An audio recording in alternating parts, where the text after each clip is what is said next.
अरे मेरा लल्ला आ गया। देखिए जी, हमारा शेर लौट आया।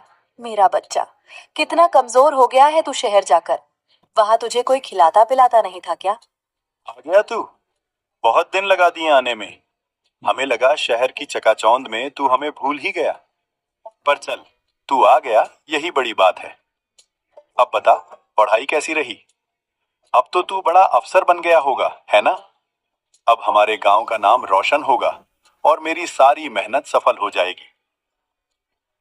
बाबूजी, माँ, आप दोनों का प्यार देखकर मेरी हिम्मत जवाब दे रही है। पर मुझे आपसे एक बहुत जरूरी बात कहनी है।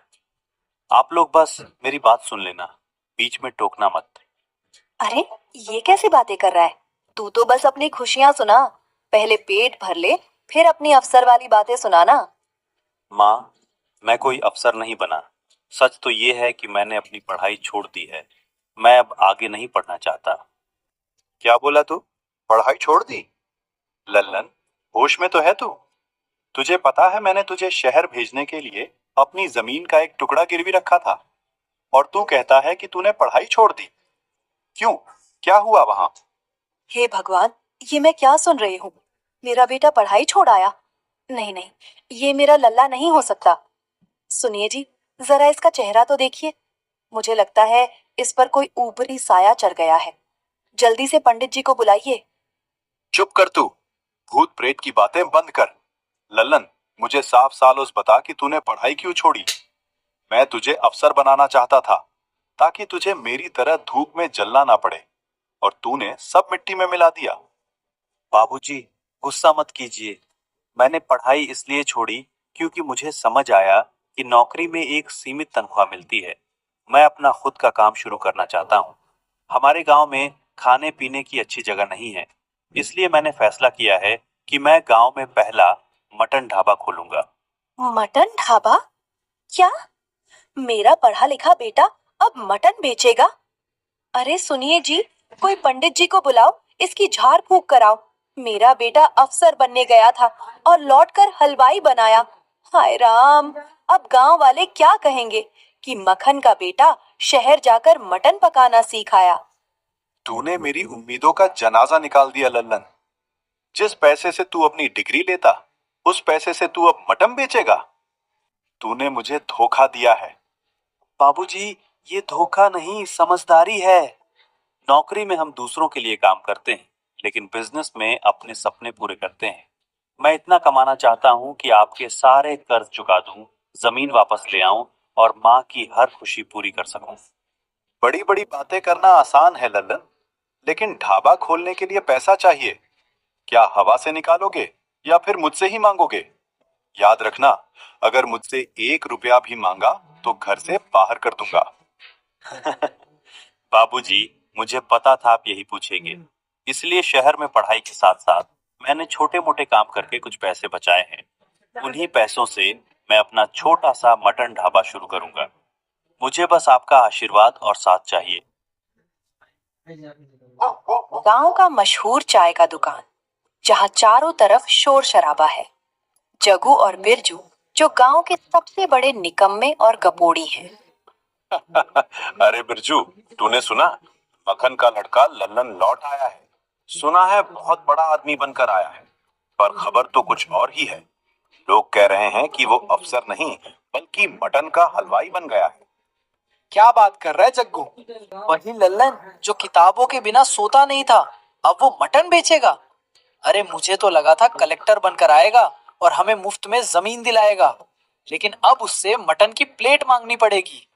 अरे भाई, अफसर बनकर क्या करना? दिन भर फाइलें संभालो और वही तनख्वाह। लल्लन ने तो सही सोचा। मटन बेचो और मजे करो। वैसे भी उसकी शक्ल मटन वाले से ज्यादा मिलती है। तू भी ना, पहले 3 दिन से नहीं नहाया है, अपनी शक्ल देख। लेकिन सच कहूं, मक्खन काका तो सोच रहे होंगे बेटा अफसर बनेगा और ये मटन वाला बन गया। तभी लल्लन वहां से गुजरता है, चेहरे पर एक आत्मविश्वास भरी मुस्कान। जग्गू और बिरजू उसे देखते ही चिल्लाने लगते हैं। अरे इधर देखो, हमारे गांव के नए मटन किंग पधार रहे हैं। आइए लल्लन बाबू, आइए। जरा बताइए कि शहर में मटन पकाने की कौन सी डिग्री ली है आपने? हमें भी बताइए कि अफसर बनने की ट्रेनिंग में मटन करी का कौन सा अध्याय था। लल्लन भाई, हमें भी अपनी दुकान में नौकरी दे देना। हम दोनों बहुत अनुभवी हैं, सोने में और दूसरों का मजाक उड़ाने में। हम आपके ढाबे के सबसे बड़े क्वालिटी कंट्रोलर बनेंगे। बस आप हमें फ्री में खाना खिला देना। जग्गू भाई, बिरजू भाई, आप दोनों की जुबान आज भी उतनी ही तेज है जितनी बचपन में थी। लेकिन याद रखना, जो लोग आज हंस रहे हैं, कल वही लोग मेरे ढाबे के बाहर लाइन लगाकर खड़े होंगे। लाइन? अरे भाई, कौन आएगा तेरे ढाबे पर? गांव वाले तो दाल रोटी में ही खुश हैं। तू बस अपना पैसा डुबोने की तैयारी कर रहा है। यही तो बात है जग्गू भाई, यहाँ अच्छा मटन ढाबा है ही नहीं, इसलिए लोग शहर जाते हैं। मैं चाहता हूँ कि गांव वालों को वही स्वाद अपने गांव में मिले। वाह, क्या बात है! मटन बेचकर गांव की सेवा करेगा। लेकिन याद रखना, जब बकरे तेरी दुकान से भागेंगे ना, तब हम तुझे यही बात याद दिलाएंगे। चुप कर, तू खुद बकरे जैसा दिखता है। लल्लन, अगर तेरा मटन सच में बढ़िया निकला तो सबसे पहले हम ही आएंगे।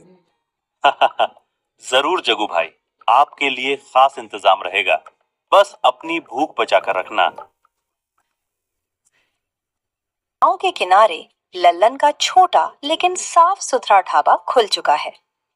बाहर एक बड़ा बोर्ड लगा है जिस पर लिखा है, गांव का पहला मटन ढाबा। रसोई से मटन करी और बिरयानी की लाजवाब खुशबू फैल रही है। अरे वाह लल्लन बेटा, क्या स्वाद बनाया है तूने।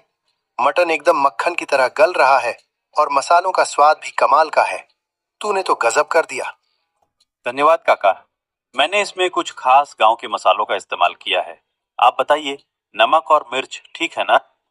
बिल्कुल बढ़िया। अब मटन खाने के लिए किसी को शहर जाने की जरूरत नहीं पड़ेगी। लल्लन बेटा, तूने सच में पूरे गांव का नाम रोशन कर दिया। वहीं पास में मक्खन खड़ा है, जो चुपचाप लोगों की तारीफें सुन रहा है। उसके चेहरे पर अब भी चिंता है, पर आंखों में एक छिपी हुई खुशी है। बाबूजी, आपने देखा लोग कितना खुश हैं। मुझे पता है आप अभी भी परेशान हैं कि मैंने पढ़ाई क्यों छोड़ी, पर देखिए मेरी मेहनत रंग ला रही है। मैं जल्द ही आपके सारे कर्ज उतार दूंगा।